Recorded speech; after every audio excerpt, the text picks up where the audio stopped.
हम मुलाकात करने जा रहे हैं आईडीएफसी फर्स्ट बैंक से। तो शनिवार को नतीजे आए हैं दोपहर के बाद। मैं आपके सामने पहले नतीजे रख दूं, उसके बाद हम टॉप मैनेजमेंट से मुलाकात करेंगे। नेट इंटरेस्ट इनकम में 24% की बढ़त दिखी है। मुनाफा 10% घटकर आया है। हमारा अनुमान 735 करोड़ का था, 725 करोड़ के आसपास आया। प्रोविजनिंग बढ़ी है 50% साल दर साल, ये बढ़त देखने को मिल रही है। स्लिपेजेस कम हुए हैं। फीस इनकम में अच्छी ग्रोथ है। लोन ग्रोथ भी मजबूत है 25% के आसपास की, और डिपॉजिट ग्रोथ 39% की काफ़ी अच्छी कही जाएगी। एसेट क्वालिटी स्थिर है नेट और ग्रोथ लेवल पर। ये है नतीजे।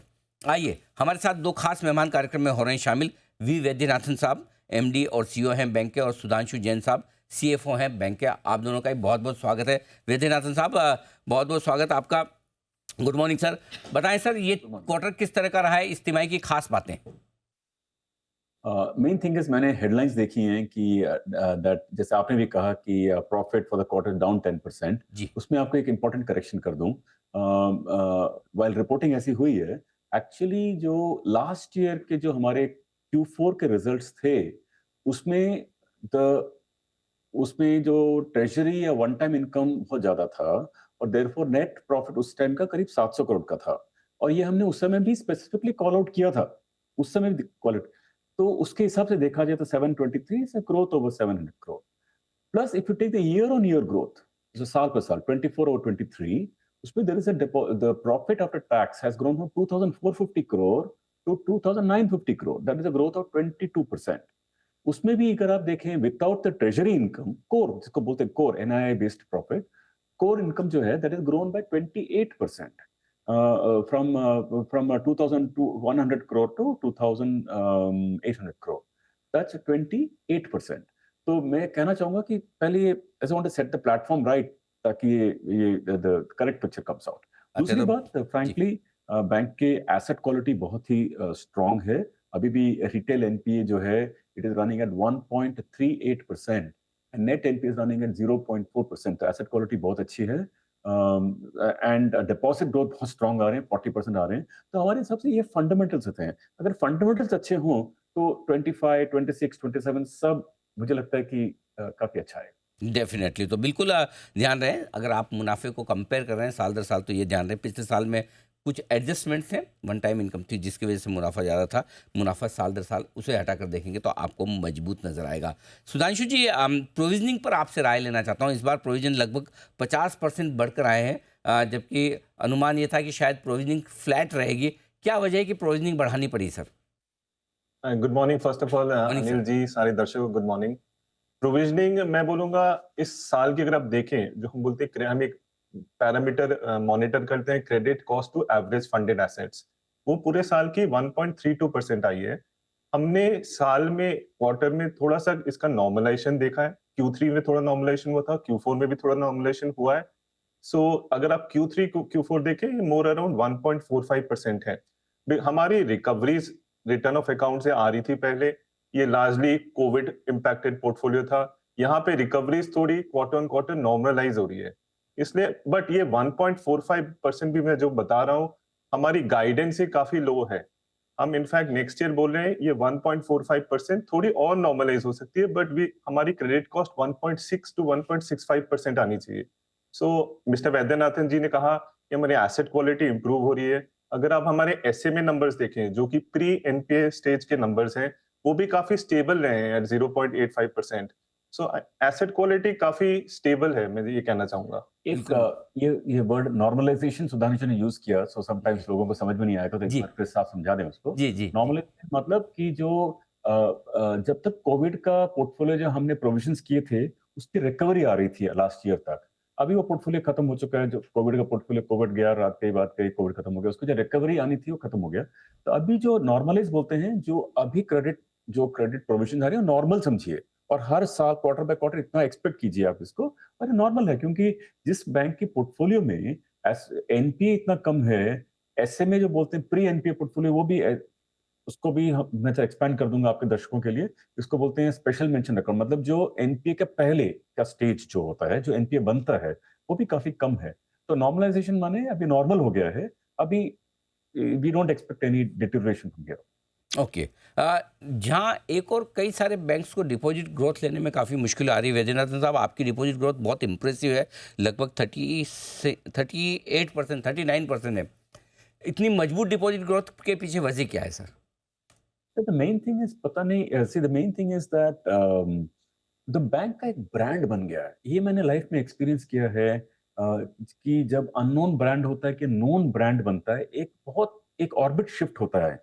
जब ब्रांड बनता है, पहले जब ब्रांड नहीं होते हैं तो हमें कस्टमर को रीच करना पड़ता है, आप डिपॉजिट दीजिए। जब ब्रांड बन जाता है तो ब्रांड खुद अट्रैक्ट करता है डिपॉजिट। ये किसी भी इंस्टीट्यूशन की लाइफ में एक बहुत मेजर इवेंट होता है। हमारे बैंक पे पिछले 2-3 साल में ऐसा एक ब्रांड बन गया है।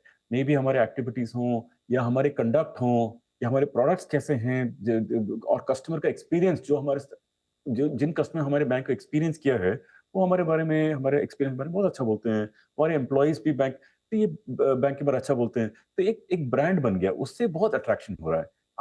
आप बिलीव कीजिए, इस साल हमने डिपॉजिट रेट कम किए हैं अपने डिपॉजिट्स में। हमने पहले सेविंग्स रेट में 5% देते थे, फिर हमने 4 किया, फिर 4 में भी बहुत डिपॉजिट स्ट्रांग है, हमने 3 किया, अब 3 में भी डिपॉजिट आ रहे हैं। तो 40% ग्रोथ आया इस साल। सुधांशु जी, आपकी कॉस्ट ऑफ फंड्स भी काफ़ी लो है, 6.43% है।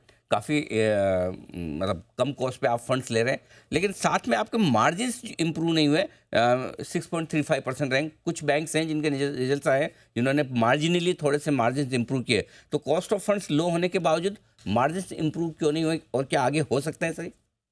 अभी फर्दर हो भी सकते हैं। कि अभी ब्रॉडली हमारे मार्जिन्स अभी स्टेबल रहेंगे, कोई प्रॉब्लम नहीं है। लेकिन करीब 27 एफवाई, यूं समझिए अभी 1-2 साल बाद जब हमारे सारे पास्ट बॉन्ड्स हम पे ऑफ कर देंगे, क्योंकि अभी हमारे बैंक में अभी भी करीब 15,000 करोड़ के पास्ट जो आईडीएफसी लिमिटेड के टाइम के बॉन्ड्स हैं, वो जब पे ऑफ हो जाएंगे हम रेट और कम करेंगे, उससे मार्जिन और फर्दर इंप्रूव हो सकता है। जी, वैद्यनाथन सर और एक अनिल जी, मैं जी, इसमें ऐड करना जी, चाहूंगा। जी, आप जी, पूरे जी। साल में देखें तो हमारे मार्जिन 30 बिप्स इंप्रूव हुए हैं, 6.05 से 6.35%।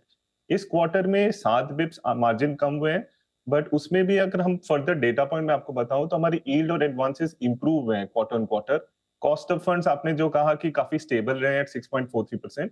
हमने इस क्वार्टर में थोड़ी सी इन्वेस्टमेंट पोर्टफोलियो बढ़ाई थी, थोड़ा इंटरेस्ट आर्बिट्राज था वहां पे उस एंड तो वहां पे उसके कारण मार्जिन थोड़े कम हुए हैं। तो मैं बोल रहा हूँ ये एक टेम्पररी फिनोमेना है। मार्जिन यहाँ से हमारे स्टेबल रहेंगे, इनफैक्ट नेक्स्ट ईयर थोड़ी यहाँ से इंप्रूव भी हो सकते हैं। वंडरफुल। मैंने पहले भी दर्शकों को कहा था, अगर रेट कट होता है to later part of the year, हमारी 63% of the book fixed book है। तो अगर रेट्स कट होंगे तो हम बेनिफिशियरी होंगे, हमें लगता है। परफेक्ट, तो बिल्कुल ठीक बात है, रेट कट का बड़ा फायदा भी मिलेगा। विद्यानाथन सर, एक सवाल आपसे क्रेडिट कार्ड बिजनेस को लेकर मैं पूछना चाहता हूँ। हाल ही में कुछ प्राइवेट सेक्टर बैंक्स ऐसे रहे हैं जिनके क्रेडिट कार्ड्स पर थोड़ा सा आरबीआई की तरफ से एक्शन हुआ है। क्या आईडीएफसी बैंक उनका फ़ायदा उठाने के लिए तैयार है? दूसरा ये कि कब तक आप उम्मीद करते हैं क्रेडिट कार्ड बिजनेस आपका प्रॉफिटेबल हो जाएगा? हम एक्चुअली सोचते नहीं है कि किसका ऐसा फायदा उठाएं वगैरह। हम लोग एक डिसिप्लिन तरीके से चलते हैं, हमारा एक बजट है, एक प्लान है, और उस प्लान से हम चलते हैं ब्रॉडली। तो ऐसा है कि हमारा क्रेडिट कार्ड पोर्टफोलियो अभी, I am very happy to say कि it is been one of the most successful launches of our bank. We have taken 2.5 million, मतलब 25 लाख क्रेडिट कार्ड हमारे बैंक ने इश्यू किए हैं, एंड उसकी क्रेडिट परफॉर्मेंस बहुत अच्छी है। उसमें कस्टमर्स की एक्सेप्टेंस हमारे ब्रांड की बहुत स्ट्रांग है। तो मुझे लगता है कि this will be one of our, let me say, star portfolios in the days to come. बिल्कुल ठीक बात है। सर बहुत बहुत धन्यवाद वैद्यनाथन सर, सुधांशु जी, आप दोनों का हमें समय देने के लिए और अपने नतीजों पर हमारे दर्शकों से विस्तार में बातचीत अनिल करने जी, के एक लिए। इम्पोर्टेंट पॉइंट जी सर, अगर जी अगर हो बताएं। सके तो मैं बता जी दूं। बताएं। So there two things actually. One is, जैसे आपके दर्शकों को बता दूं और आपको बता दूं कि एक बैंक है तो बिगेस्ट स्ट्रेंथ क्या होना चाहिए? डिपॉजिट्स। क्योंकि एक बार डिपॉजिट आ जाए, लेंडिंग तो हो ही जाता है, और इंडिया में अच्छी अपॉर्चुनिटीज भी हैं। तो हमारे बैंक के एक तो डिपॉजिट स्ट्रांग है, दूसरा मैंने जैसे बताया ब्रांड बन गया, तीसरा कॉस्ट ऑफ फंड्स भी लो हैं और कम हो रहे हैं। सो देयरफॉर हमें लगता है कि 25, 26, 27, 28, 29 जो हमने गाइडेंस दिया है वो काफी अचीवेबल है। एंड मोर इम्पोर्टेंटली, जो बताऊं कि रिटर्न ऑन एसेट्स जो हमारे पार्लेंस में, बैंकिंग पार्लेंस में बोलते हैं, बाय Q3 Q4, मतलब Q2 Q3 आप सिमिलरिटी ऑफ प्रॉफिटेबिलिटी एक्सपेक्ट कीजिएगा। लेकिन Q3 Q4 में एक शार्प अपटिक मिलेगा। वो 4 digit profit, we feel that by Q4 we should be able to go in that zone comfortably. ROA, return on assets जिसको बोलते हैं, जो करीब 1 है या 1.1 है, हमें लगता है कि can reach about 1.3% by that time. And by FY 24 within 26-27 we can comfortably reach return on assets of about 1.5%। तो वो हमारा ट्रैक बैंक का बहुत सही है। हम लोग क्वार्टर टू क्वार्टर नहीं देखते हैं, हम लोग ईयर टू ईयर देखते हैं बैंक कैसा चल रहा है। एब्सोल्युटली, बिल्कुल। आप डिपॉजिट्स भी लंबे समय के लिए लेते हैं, लोन लंबे समय के लिए देते हैं। आपके इन्वेस्टर्स को भी बैंक की परफॉर्मेंस लंबे समय के लिए आज से देखनी चाहिए। और बहुत स्ट्रॉन्ग गाइडेंस आपने दिया है सर कि वित्त वर्ष 2025, 26, 27 किस तरह से मजबूत रह सकते हैं। और जो आपने कही भी बात वो बड़ी इंपॉर्टेंट है हमारे दर्शकों के लिए कि हर बैंक के लिए डिपॉजिट ग्रोथ सबसे इंपॉर्टेंट है, क्योंकि वो रॉ मटेरियल है बैंक का। पैसा होगा तो आप पैसा उधार देंगे, और 38-39% की मजबूत डिपॉजिट ग्रोथ के साथ। और एक और चीज़ जो वैद्यनाथन सर ने की, 30 तिमाही से 4 डिजिट में प्रॉफिट, यानी कि 1000 करोड़ के ऊपर प्रॉफिट दिखेगा।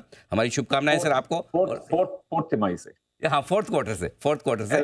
अनिल जी, मैं खाली एक और ऐड करना चाहूंगा। जी, कॉस्ट जी। टू इनकम जो हमारा 70s, मेरा अभी 72%, वो भी हम Q4 तक उसको 70 के नीचे लाएंगे, हम 60s में चले जाएंगे। बिल्कुल। और कई बार उस पे भी लोगों को लगता है कि मैनेजमेंट बड़ा एग्रेसिव है, लेकिन एग्रेसिव होने के साथ साथ जो डिलीवरी है वो लाजवाब है। तो आप देख ही सकते हैं कि किस तरह के तगड़े रिजल्ट्स आपको मिल रहे हैं हर साल IDFC फर्स्ट बैंक की तरफ से। बहुत बहुत धन्यवाद आप दोनों का सर, वैद्यनाथन सर, सुधांशु जी, शुक्रिया आपका हमें समय देने के लिए। Thank you so much sir.